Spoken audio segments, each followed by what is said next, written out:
Okay. Hello, everyone. Welcome to our Future of the Work Need webinar. Our conversation hopefully will transform the way you see leadership, people management, and the role of HR in 21st century.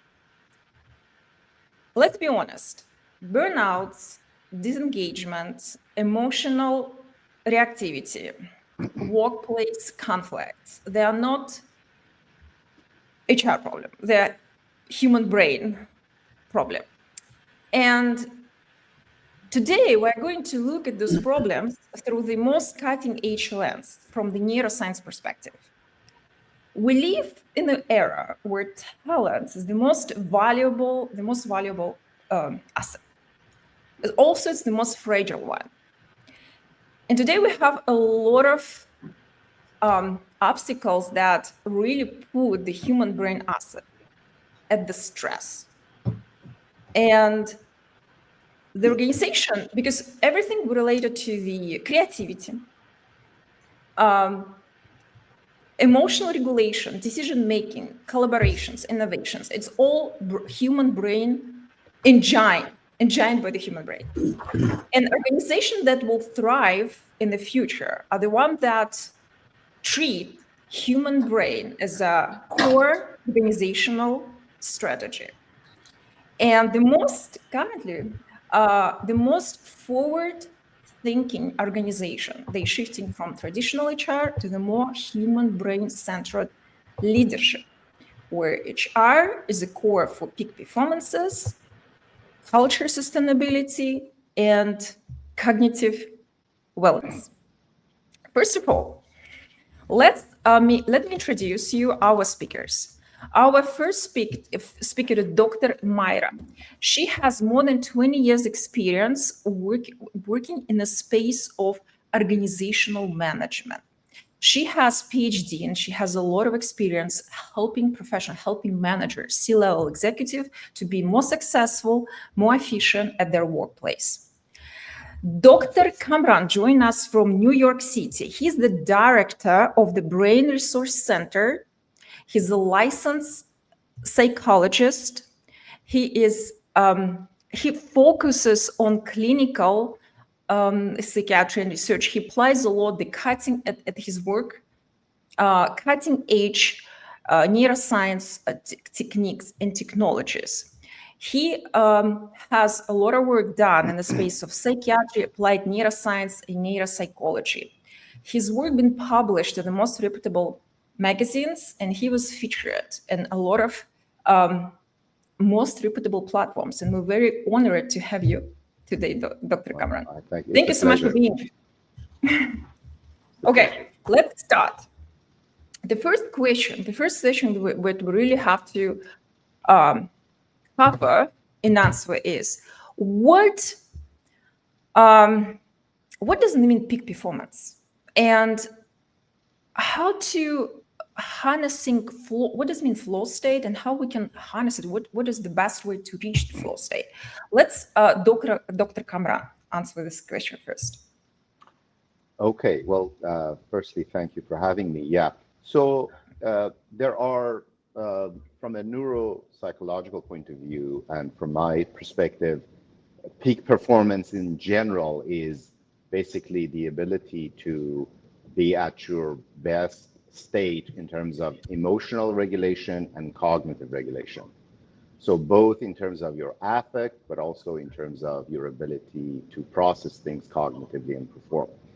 Flow state is a very particular state within that peak performance state. And we can kind of think about flow state as an optimal engagement that's characterized by kind of a deep focus, reduced self-consciousness. In other words, you're not really thinking too much, and enhanced cognitive performance. So in a way, it is really being at an optimal state in terms of whatever it is you're doing, but you're not really putting much effort. And normally we say it's somewhere between boredom and overexcitement, meaning that the brain state and the cognitive state is denoted by moderate amount of stress. In other words, you have a task at hand that's moderately challenging, and you go about performing it with very little effort, as if you're flowing through that with very high level of performance without much effort. So that's kind of in a way to encapsulate it. Uh, Understood. The question is how to is there any mythology that you can actually reach and keep yourself and the brain in this state? Yeah, I think depending on the task, because flow states can be for sports performance, could be during, let's say, a presentation or a talk, could be just kind of brainstorming session. It really depends on what task it is you're actually trying to do. So there is a level of mastery that one needs to have of that particular skill anyway. So let's say, for instance, let's say we talk about a golfer who's going to do the putting game, right? The ability to actually um, have a successful experience has to do with a lot of previous muscle training and motor training to be able to get into that zone.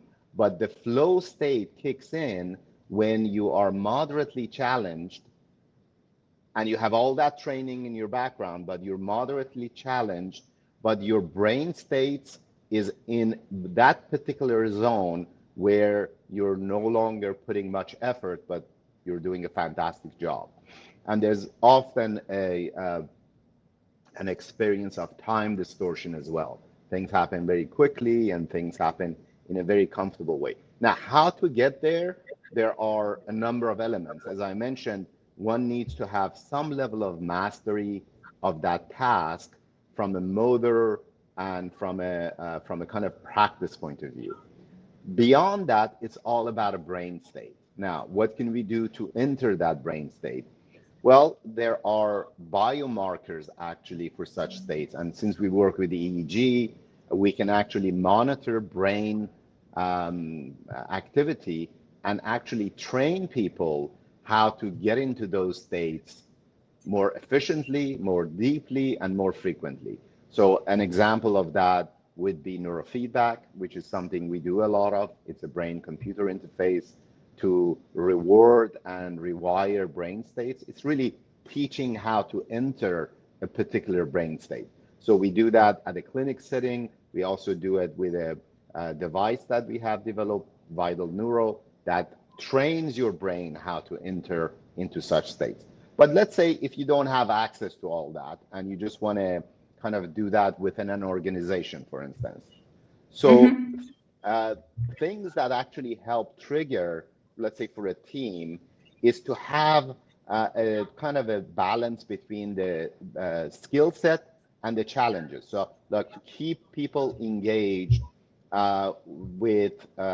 without overwhelming people. In other words, the skill level has to be moderately challenging for them. Then you want to basically give a lot of immediate feedback. So let's say, for instance, if you have a brainstorming session, right? Then you can actually have kind of bursts of deep work blocks. So you work for, let's say, 90 minutes. You're highly focused, and then you take breaks. And then you have sprint recovery cycles. You alternate between high intensity cognitive work and restorative breaks. So that's very often very helpful. So you synchronize activities with real-time feedback. In other words, someone gives real-time feedback to the participants.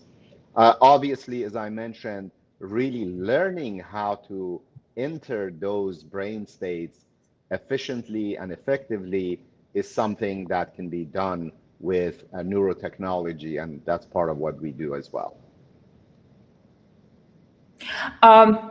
Dr. Myra, what's your Yes. perspective Yes. on the So flow? completely complementary to what Dr. Cameron has said. So on the tactical end, we've had experience testing and experimenting with a lot of what he just shared. And so I just wanted to highlight what we've seen and experienced in real time and live in our programs was that for leaders, the flow really occurs when you're balancing that challenge and skill that he's referring to. So we lived it.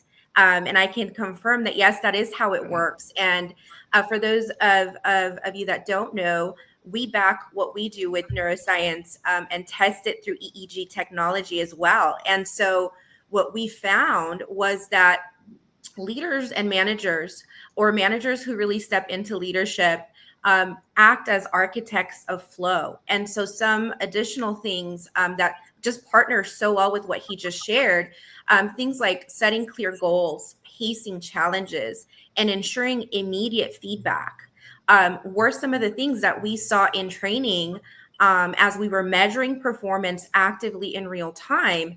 We actually were able to see that it improved and boosted performance in those participants by 235%, at least in our small private study.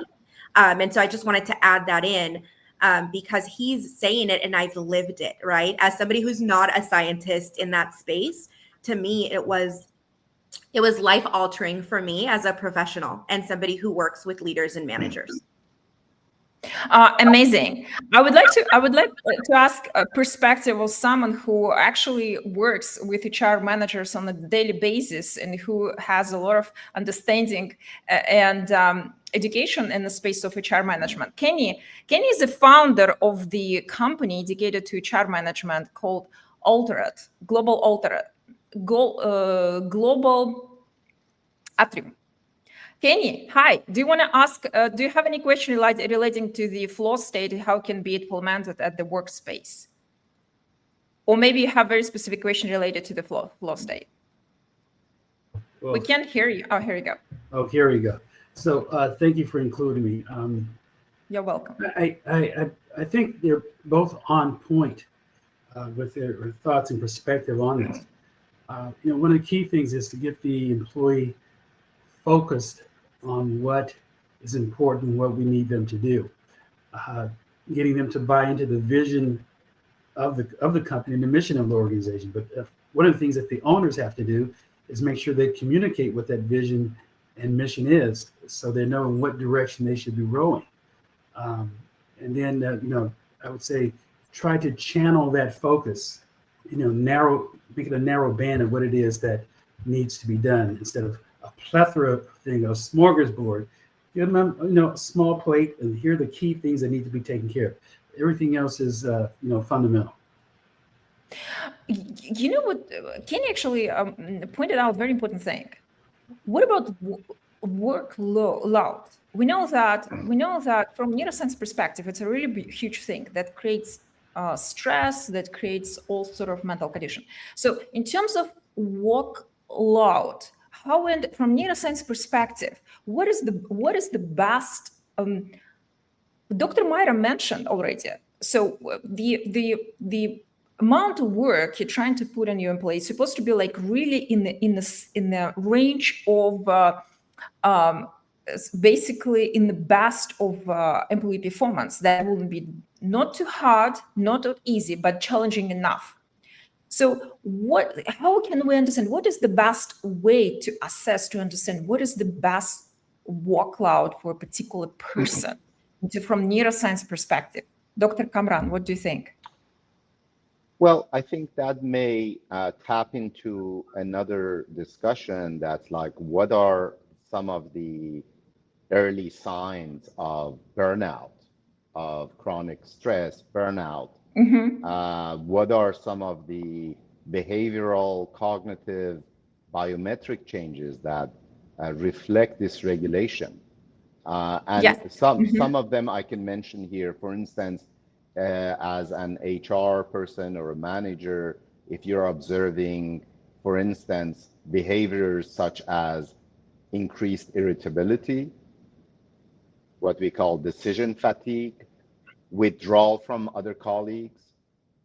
These are some behavioral signs. It's not like, oh, this person who works for us decided to be all of a sudden a difficult person.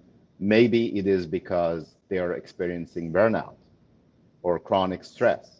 Some of the cognitive ones include like word finding difficulties, slower processing speed, speed of processing. So if you notice that someone that you work with is experiencing these, or reduction in creativity, um, obviously, mood is important, emotional detachment, reduced motivation, cynicism. These are not always a sign of a character flaw with employees, but it is sometimes a sign that they are actually going through burnout. And it would be obviously very important to assess that. We also are able to assess those by doing brain mapping, looking at their physiological markers. It's often we find that people who are experiencing those, they demonstrate a very particular brain signature, and there are also other biometrics that we can look at, including HR, HRV, and so on. And one of the main ones that obviously you would need to ask the person is their sleep, and whether their sleep cycle is being interrupted and whether they're sleeping well. So those are some of the ones I would say I would recommend looking at. You mentioning a lot the devices, the way how you the tracking of real tracking, live tracking brain activities. Tell us, please, is it like it's the number one? Do we all have to have those devices? How important it is to really track the real activity of the brain? Or it can be, we can understand and assess via behavioral, via some, feedback, like real physical feedback Yeah, from the human. that's a great question. I don't think we should all, or that I don't think we all need to be scanning our brains 24/7, although it's a nice idea. It's something we call hyper scanning. But I think that behaviorally, we're able to actually uh, observe those things. But what does matter is actually when we know we are stressed or we're in that burnout zone or we're not at our peak, then these devices and these interventions can actually help to improve our state and to make sure that we have some level of buffer against burnout, and we're able to do self-care and kind of increase our ability to deal with stress and deal with more amount of stress without experiencing burnout, for instance. I also want to mention that there are also other devices, not just EEG. So a lot of people wear now Apple Watch, Oura Ring, or the Whoop, where you can actually monitor your HR, HRV, sleep states, and all of that is good information. But that information maybe can help a little bit to change some behaviors. But with the neurotechnology that actually trains the brain how to enter those states better, that can actually be the type of training that it's more like helping the brain health long term rather than just monitoring it. So it's training and it's rewiring the brain and it's teaching the brain how to be able to get into those states better, more effectively. As understood, those devices that really help to, first of all, withstand the high level of challenges and to keep high performance for the long term. So there are a lot of benefits from the tracking brain activity. Absolutely. I mean, look, you can just monitor or detect brain activity, but I think at the heart of it, the best utility of it is to use it to train the brain states and to kind of exercise that muscle of entering into those states in and out. So, for instance, if you're stressed out, if you learn how to enter those brain states more effectively, then when the stress and the stressors come your way, you're better able to basically deal with it. And you shift your threshold of how much stress you can actually take. That's good to know. Because Kenny is really busy and he really has to go. Let me, Kenny, do you have any question to the Dr. Kamran and Dr. Maya regarding the HR management? Or do you want to share something with us? Well, the doctor talked about sleep. I think there has to be a holistic approach to health and performance. I don't think anyone can do a good job without getting at least a good 6 to 7 hours of sleep. That's my goal. I set my my smartwatch by it and measures my sleep every night. But health is important. Walking, maybe during or after lunch, getting some exercise in the evening after a meal, or just some type of general activity helps to stimulate the oxygen in the body and the brain, and that makes you sharper. Some of us have sedentary jobs, and in those jobs we need to get up and kind of be, take little mini breaks just to be active. If I'm on a webinar, there's no rule that says I have to sit down on the and listen to a webinar. I can stand up and walk around while I participate in the webinar. But holistic health is important to get your best performance. And one of the things that a lot of us don't do is taking some time to meditate. It's important that you give your body that time to flush out the day or to start the day with a clear head, and it goes a long way. So there's no just one thing solves it all. It's a holistic approach, in my opinion. Absolutely, yes. Your many years experience at HR tells. Yes, absolutely, you're right, and thank you so much for sharing. Thank you so much. Thank you so much. I wish I had more time to stay and listen to, but please do send me the recording. Yes, I will. Thank you. Keep in touch. All right, will do. Bye-bye. Mm-hmm. Okay, let's move to Dr. Meyer, because I'm aware with how many people she collaborates with in terms of neuroscience, and all those guys who were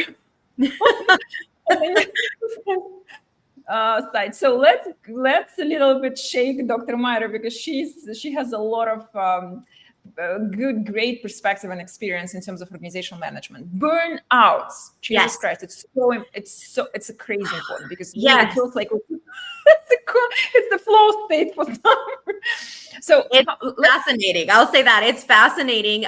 So here's how I kind of assessed it and what I've learned. And I think that part of what both Kenny and Dr. Cameron said, there's some really great, simple takeaways to start with, right? So for managers and leaders, burnout shows up in different ways. So one of the things that I've learned is to get people curious first, and observation is an excellent way to do that. And explaining to people what is happening when our decision making, our strategic thinking, our emotional composure is being impacted. And like you said, this is not an HR problem. This is a human problem. And we're wired a certain way, is what I've learned. And Dr. Evgenia, as you know, I myself experienced some neurological challenges. So it just made me very in tune with paying attention. And that kind of led me to curiosity. So bringing what Kenny said and what Dr. Cameron said together, what I've learned with the work that we're doing is that as a leader, we're in a position to prevent. And preventative translates to tactics and knowing what tactics to take. Things like mapping workload triggers, right? Things like taking micro breaks, which is part of what Kenny was saying before meetings.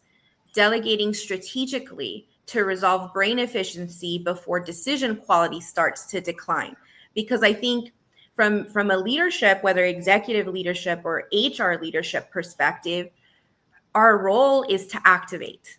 Our role is to get the most that we can from people without forcing it. And I think that we don't realize that when burnout happens, the quality is not higher, it's lower. Our people are not more engaged, they're less engaged, right? And so what is happening when that is taking place is cortisol is flooding. There's an overactivation of the amygdala, right? There's a reduction in prefrontal cortex efficiency. Like there's so much going on. We are that dynamic and that complex. And playing in this area, and I say playing because I enjoy it and I'm just eternally curious about it. When we were looking at how we were doing things, these are the areas we focused on. As a prior operations leader, the reason I was focusing on it was not necessarily because I really understood it. It was because I was trying to validate and confirm return on investment. So very operational, right? Not necessarily humane of me, but it led me back to the humanity. So I just wanted to share and complement some of the areas that both Kenny and Dr. Cameron touched on, because it absolutely impacts the business objective. Yeah. Absolutely. You mentioned so in terms of this is very interesting in terms of metrics from from an organizational perspective. What are those metrics to follow? You mentioned few, but can you please sum up some very more important what to look at, how to what is the best way to keep it more consistent? So this is really a really interesting question because I feel like I'm now in an exploratory stage. My metrics for operational excellence or performance would have been really different 3 years ago. Now, after working in this space and doing this study, I'm looking at things like cognitive load. I'm looking at things like stress and stress reduction. I'm looking at, and I don't have it in front of me, but there's 8 new parameters that I'm thinking about. And I'm happy to share those in the links with the audiences after our chat. But I'm incorporating now those into traditional operational metrics because I have an operational background, but I'm seeing the connection between output, performance. I'm seeing that we can actually, with the decisions that we make, how we develop people, how we train them specifically, because it's what we do at my company, to reduce these areas of stress. But those are just a few parameters that now I'm incorporating into an operational type of matrix.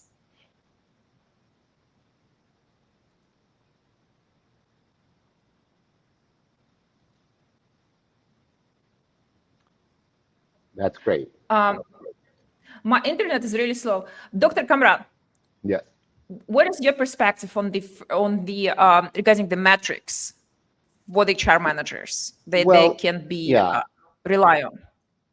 Yeah, I understand that each company and each HR manager, they have their own metrics and KPIs that they look at and they follow. Because we work with a lot of coaches and they're using some of our devices for brain training, we're able to also add to those metrics, but some biological data, some EEG data, the usage data, and kind of combine that with their own KPIs and their own metrics. But generally, aside from natural and seasonal and many other dynamics that happens that the those variables may change in terms of the efficiency or productivity of employees, even their sick days or other elements that you can easily kind of track. If you add these physiological measures, there are patterns that emerge that are interesting. Aside from that, I just wanted to mention, because we've been talking about stress and burnout, that as you probably know, stress is not the enemy. It's the amount of stress and chronic stress that's a problem. In fact, a certain level of stress, even moderate stress, can be enhancing not only performance, even our immune system. But once it gets chronic and gets over a certain threshold, then we start to experience burnout. So I would say, again, just to validate that, the the amount of stress. Um, we, in other words, we don't want to be in an environment that there's no stress, then there's no progress. And even for our own physiology, that's not an ideal environment.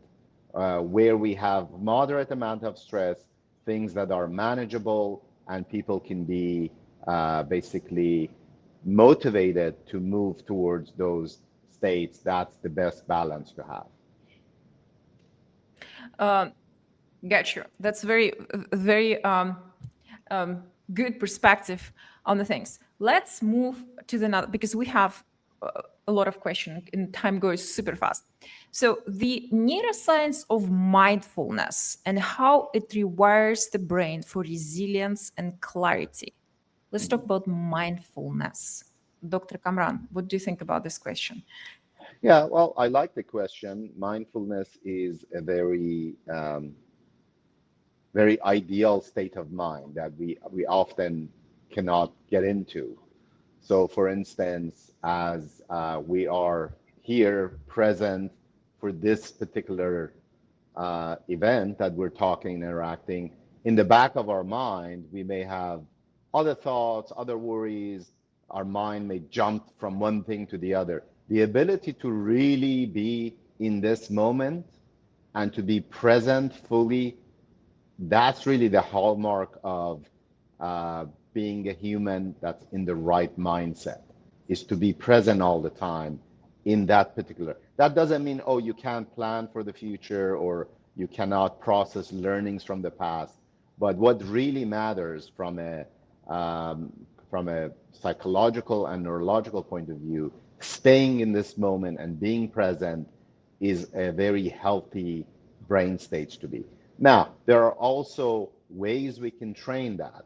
There's types of meditation that can help that. We also have protocols through neurofeedback training and brain feedback loops that we can actually teach people how to enter those states better and stay in those states better. We also use particular types of sound and music that are composed particularly to bring people to the moment. That also helps their brain, body, and their psychological, emotional state to be in line with that. So all of those, I would say, are important factors to keep in mind. Amazing. My question is: are they personalized? Like every person has. What do you see from your experience? There are more diversification. Every person has a very unique brain, and you have really adopted specific brain. Or usually, it's basically similar. Doesn't matter. The personality doesn't matter. It's usually works in a similar way for all.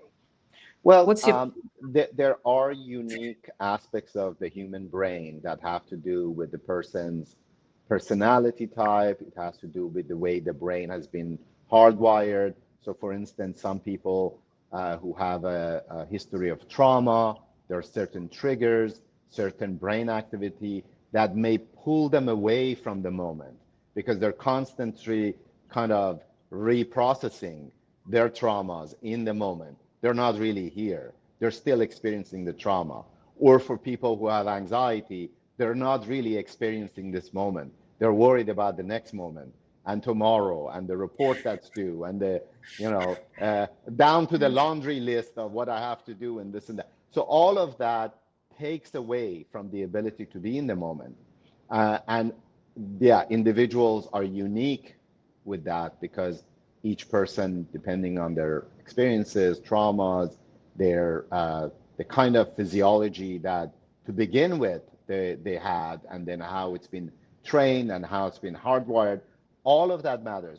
However, there are particular brain states that we know of that we can train people to get into that in fact improves and increases their ability to be in the moment. And similarly, there are some types of meditation that can help with that. But with the neuroscience approach and the neurotech, we can get there much faster and much more efficient. more efficient? Perfect. Dr. Myra? Yes, Would you? Dr. Cameron is speaking my language right now. Like I could Mm, visualize what he's saying. So we use this phrase in training, and of course, we focus on largely middle managers, but and leaders across organizations. But I call it tactical mindfulness, and I use that in it's carefully designed, but we use it to shift and create this reset that Dr. Cameron is thinking about. Because think about the responsibility of managers and leaders. And think about what that means when they're not present, which happens quite often. And not only are they not present, they don't know how to get there sometimes, how to discipline that. So those are things that are embedded partly in my own life experience, and then I tested it with people that managers that reported to me, leaders that reported to me throughout my career, and then took it into this methodology and put it to work and elevated it through actual neuroscience and neuroengineering. And so I think that it's important to call out that because our talk is to lend insight to HR professionals and leaders out there, I think if I'm being really candid, we waste our time often on the wrong things because we go into this performative state. And that's true of management. That's true of leadership. I think it's true probably of all of us to a certain degree when we're not curious enough about these things. And so I particularly love partnering with HR leaders to get them curious about these areas, because it can be done. Technology elevates it and absolutely takes it to a whole new world. Let me tell you, it's really exciting. But you can begin with the tactics. You can begin with the curiosity. You can begin with sharing what's actually happening to the human being. You'd be amazed how much buy-in comes when a manager or a leader now understands what's happening in their own system and why it's relevant and the huge impact that they're actually having on the person across the way. Right. So I think that, that's part of understanding mindfulness. And it's complex and it's not automatic. It requires practice and discipline. But I think that careful design goes a long way too. Absolutely. That's amazing. It's very good to know. Thank you so much. Absolutely amazing answers. Let's move to another question. yeah, The before we go to workplace. another question, can I just say something in relation Sure, to go ahead. what Dr. Meyer was saying? I think one of the problems we have culturally in our industries and in work environments in general is perhaps the fact that we value productivity so much that we forget that unless you have time for self-care and unless the culture of the company allows for that, in fact, productivity goes down. So if you allow and if you promote employees to take 20 minutes for self-care per day, just for self-care, and give them tools that can help them actually use it efficiently, not only productivity will not decrease, it is very likely that it will increase. And we've seen that across the board. We're dealing with a lot of companies today who are using our devices, and coaches are working with them and so on. And what we're seeing is that when people actually take time for self-care, they do better, they're more productive. Since we, as a culture, we feel guilty to do self-care, when you can demonstrate that at the end of the day, it is better for the company to promote it, then it's a win-win situation. Yes, and especially it's sustainable results for the long term. Absolutely. Amazing. Thank you so much. Let's move to the workplace conflicts. So we know what is the role of amygdala, and we know that there's a specific region of the brain that's responsible for the being aggression, being conflict situation.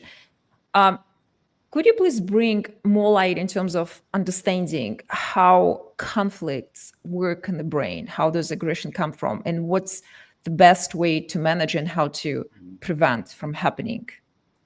Well, it's a very complex question, but let me try.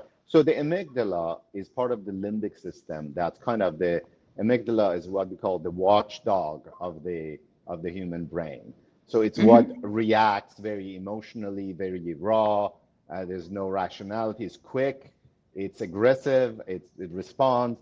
So and different people have different propensity towards basically having more of an emotional reaction or less of. And it is the right balance that matters, of course, as usual. But what happens is that we often need to have the right balance between more top-down control, meaning that your prefrontal cortex and parts of the brain that can actually, override that emotional response in the moment, that would be necessary. And some people are really good at it, and some people need training to get there. So for instance, we have programs that help pretty much helping with building the executive brain, the prefrontal cortex, so people can have more control over their emotional centers of their brain. Okay, so that's one way to go about it. Or you just calm down the emotions and all that. But the problem with that is if you get people too relaxed, then they're not productive. if if you get them too hyped up, then they burn out. So it is really about teaching that balance and flexibility between being able to be highly productive, highly focused, even push the limits, get them challenged, but the right amount and the right amount of breaks. So when people are in conflict, similarly, they need to have the ability to have some sort of break on their amygdala and their emotional centers. So it's not just raw emotions, because then we have chaos. So it's really, and those things are trainable. They're trainable. Obviously, meditation helps, but there are more advanced methodologies using neuroscience today to train that. You're on mute. You're on mute, yeah. Well, so with neuroscience, we really can help people to simply avoid any conflict, just basically help them to step back and look at the perspective from different, like from more relaxed perspective, right? Neuroscience really Absolutely, helps to absolutely, avoid.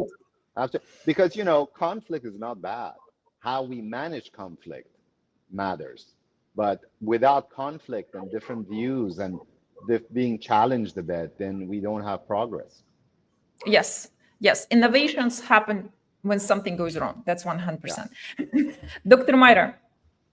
Yes, yes. So absolutely. So much wisdom in what was just shared when it comes to conflict. One thing that I always we do also do some training around conflict, but specific to middle management is really where we play. And one thing that we talked about is that you can use conflict, right? You can use conflict, but in order to use it in a way that's productive in the workforce, you have to understand it. You can't avoid it. You can't be scared of it. And one thing that's true is in a leadership or management function, part of what we're supposed to do is step into conflict, diffuse it, and come out with a productive outcome because that's the function and the role that we're playing in the workforce environment, aside from being, humans and having the natural response.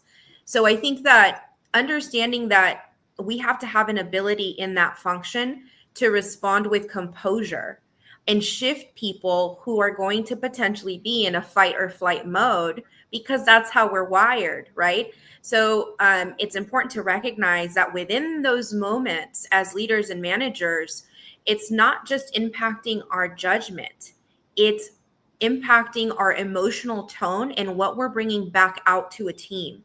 So for us, things that we use that are highly tactical for managers at that level is 90 seconds of paced breathing, for example, right? Cognitive reframing, we use that as well. We look at labeling emotions as part of understanding ourselves within that moment, so we're not so scared of it. because there's a lot of middle management behavior that leads to other problems in the workforce, like avoidance, or becoming defensive when you're supposed to be the person leading us through the conflict, right? And I think it doesn't always come from this dark, ugly place in humanity. I think it comes from us not realizing what is actually happening, and that the conflict is actually maybe not personal. Maybe it's our natural response to something that we're working through in the moment. So that would be what I would add to what Dr. Cameron said. Amazing. Very true, The most very important true. thing is not take it personally. And a lot of, yes, humankind tend to take everything too much. Okay, that's amazing. And then the entire idea that neuroscience can bring absolutely new level, it's absolutely amazing, provides a lot of perspectives we really, really need.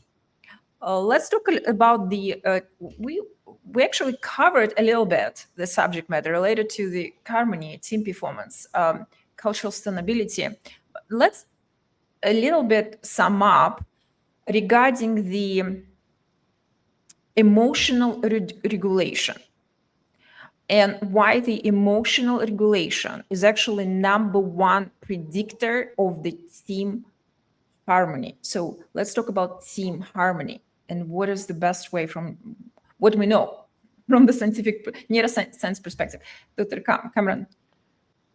Let me try to see if I understand the question. Are we trying to kind of understand Emotional regulation. Emotional regulation in a workplace? Yes. Okay. Yes. So yes, yeah, and so why it's important for yeah. for team harmony. Yeah. So because when a team member, or let's say a number of team members, don't really have the ability to regulate their emotions, what happens often is that, let's say in a meeting, if they're not validated, or if they're being challenged, or if somehow they feel they're being picked on, or whatever the situation may be, and some of this maybe they're just imagining it, some of it may be, in fact, there is a subject matter that relates to them.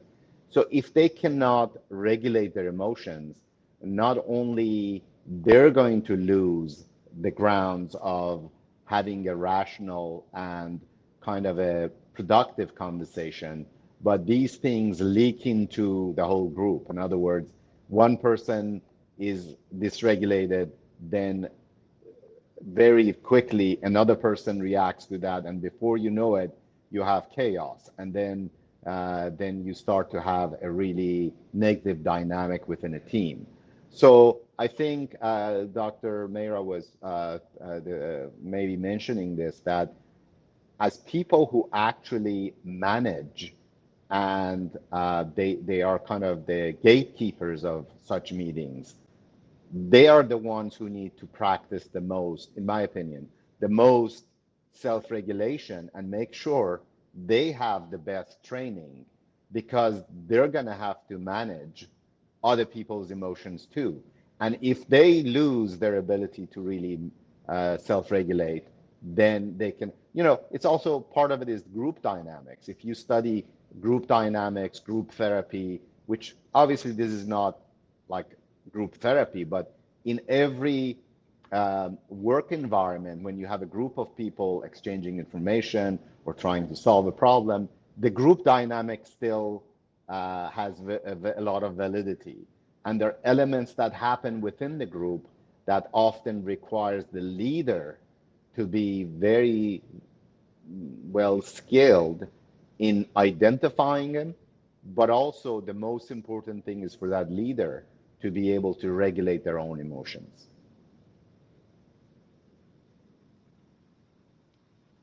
You're on mute. Yeah, it starts. So for every single manager starts within yourself first, absolutely. and then spreads to the environment. Yeah, because Dr. Meira. Yeah. Okay, go.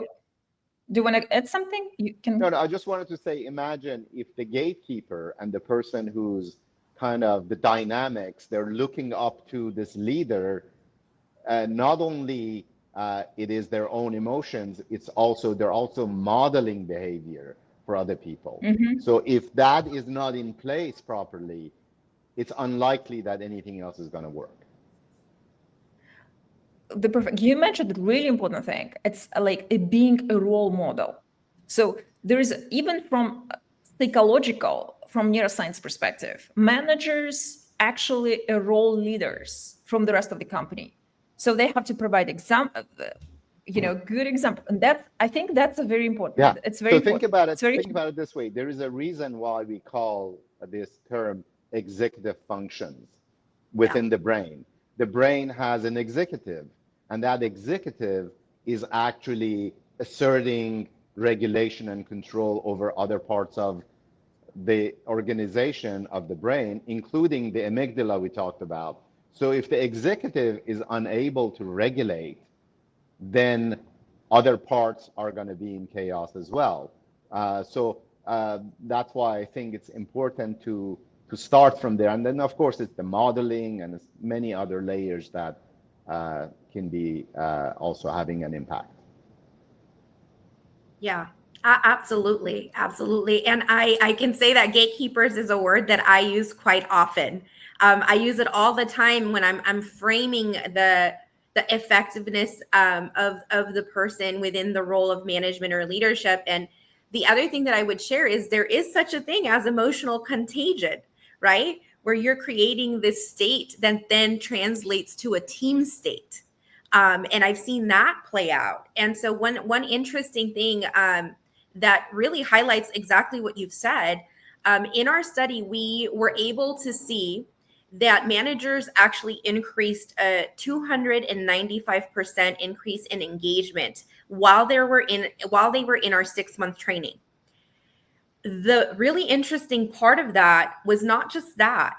We were also tracking other operational KPIs to see if what they were experiencing within that environment, in a training environment, translated over to their operational environment that encompassed their team. Mm-hmm. And we were able to identify that it did, in fact, have a positive impact. So all the managers that were in the training program for those 6 months actually positively impacted external KPIs for their department, meaning that there was a positive impact across their team for every manager who participated in the program. So it's evidence that, yes, it translates from the leader, it spreads into the team. Absolutely. My internet doesn't work the best, so it keeps cutting me, but I'm here. I'm still here. And we don't have that much time left. Let's go to the last question. The last question that we actually plan to cover, which is, most importantly, how to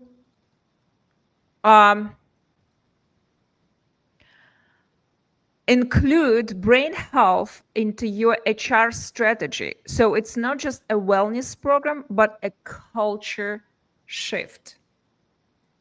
Could you repeat the question again, please? So it's a matter of incorporation of the brain health into HR strategy. So it's not just a wellness program, but a culture shift.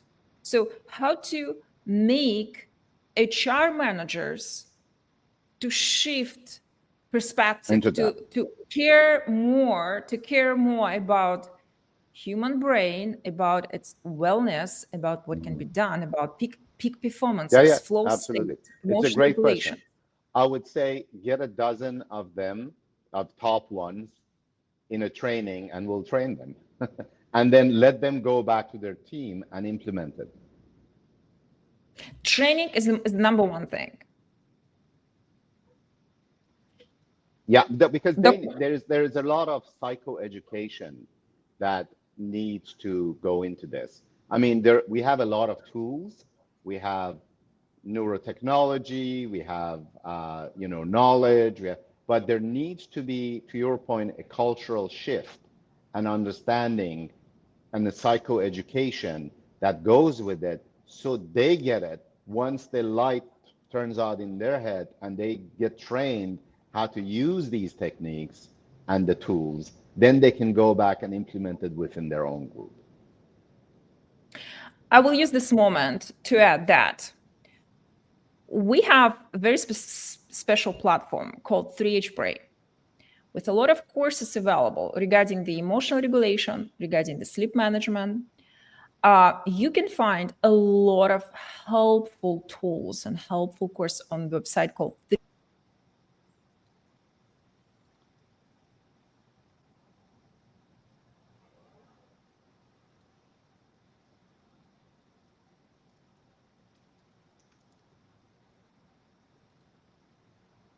Yeah, I think that her internet just Yeah, it went out. froze. So yeah, so I'm sure it will come back. So we'll just wait and kind of repeat. But There there she you is. are. Okay. I'm back. So, Dr. Maya, can you please, would you like to add something? Yeah.